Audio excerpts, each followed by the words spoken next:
Let's talk about ticket prices because the Merseyside and Manchester supporters have come together to put rivalries aside to fight football exploitation. This Sunday, four of England's most famous football clubs from two of the greatest footballing cities, Manchester and Liverpool, boasting a combined 58 top-flight titles between them, clash on the pitch in two pivotal games.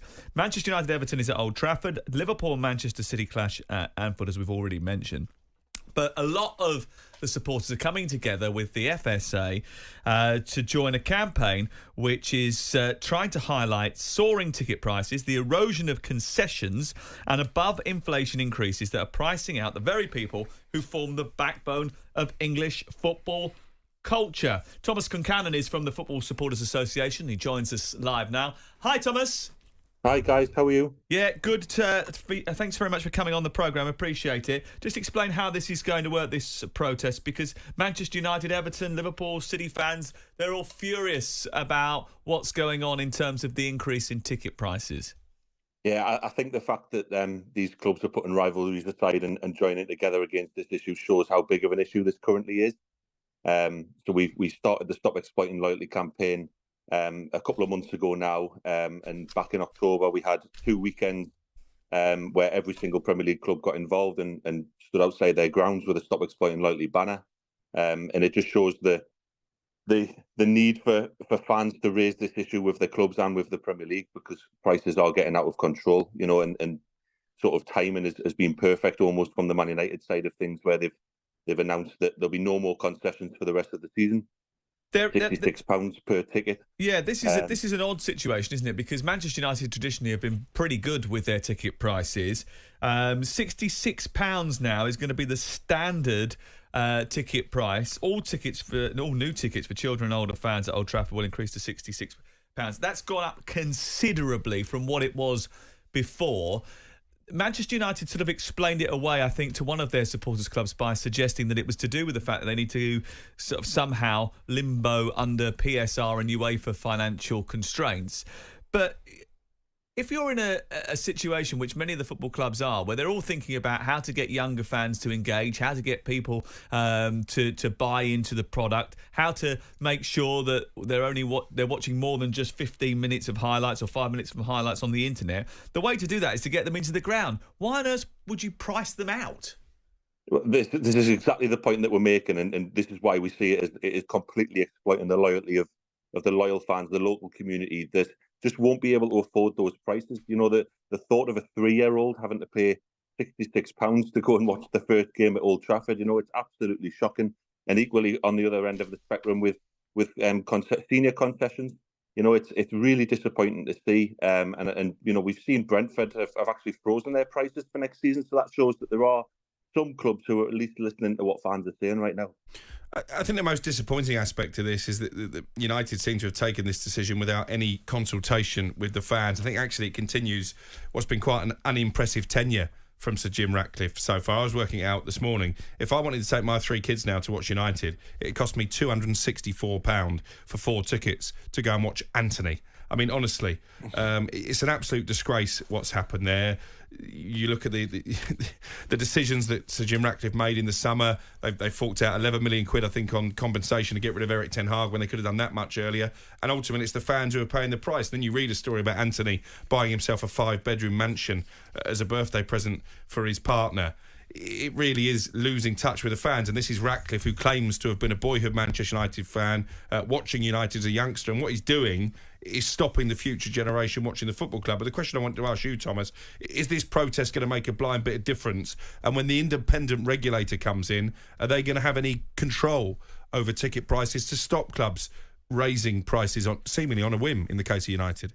Yeah, I think it's a good point, Alex. When you look at the fact that the independent regulator has included ticketing in the bill, just goes to show the strength of feeling across the board, not just from fans, but the fact that it's reaching wider than that. But it's a good point you make about the money involved here. We're talking insignificant sums of money to clubs, really. I think Tottenham's was an increase of 3 million with the price increases that they put on last season. That they argue over that for 5 minutes on a transfer deal, but it means a lot to fans, and it means a lot to the community. and it's just something that we know that it'll be a long road to try and change this. But we've done this in the past with the £30 away cap, where away fans don't pay any more than £30. So there is history here, and we know it'll be tough, but it's certainly a conversation that we need to start having. You know what Simon would say if he was sitting here today? It's all to do with the fact that the players are taking too high wages. I was do you talk about that in the dressing room? No, not at all. We don't. I think there'll be some people that would be having... Are you aware of it? Yeah, you'd be aware of it, but you wouldn't be... With the greatest respect, it would be considered not our problem, if you get what I mean. We don't have any impact on what... It's a short-term viewpoint, isn't it? Because overall, if you don't generate, I mean, not for you, but for football in general, if you don't generate the interest of the younger population... Well, the player would argue that they are with socials, and they are when they go to the community stuff, would they not? But don't you need to engage people coming through the door if you want to get loyal fan base in the future? Absolutely, but I don't think that would be down to a player or a group of players to do, because players get moved on. It's football. It's football. The wider nature of football, the whole ecosystem but the point depends on people attending the game. I agree. I don't disagree with you. But the question you asked me, would players talk about it? I don't think they would. I don't think they would sit there and go, right, how do we go and speak to our chairman, who 90% of them don't see their chairman anyway, and get him to change ticket prices? I don't think that is something that happens. I just wonder who's advising Ineos on this. You know, is there nobody in Sir Jim Ratcliffe's inner circle? No, but it's highlighted by the price increase at Old Trafford. Is there nobody next to Ratcliffe or close to Ratcliffe? He says, Sir Jim, this is optically not a great look for the football club. What about then? Let's try and go a little bit into like Simon Jordan's world, where he might say they need to raise money for the PSR and things of that nature. Do you £312 million worth of losses over the course of the last 3 years? I think it is. Do you think that if that was explained to fans, would you say that as a fair? Well, my pushback against that would be what happens once they've cleared those debts. £66 a ticket at the moment.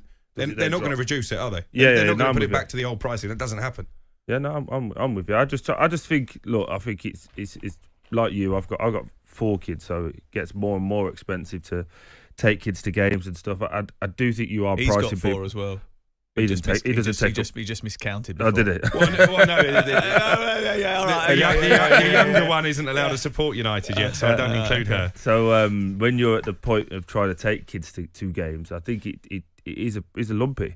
And I do think the timing of it is pretty awful when you consider where the rest of society is with all of the new budget and etc. But I just think when you look at it, the timing of it, a lot of things they've done, specifically to United, a lot of things they've done in the last 2 months have been dodgy. Thomas, let's ask you this question just very quickly. What do you think you will get out of this protest this weekend?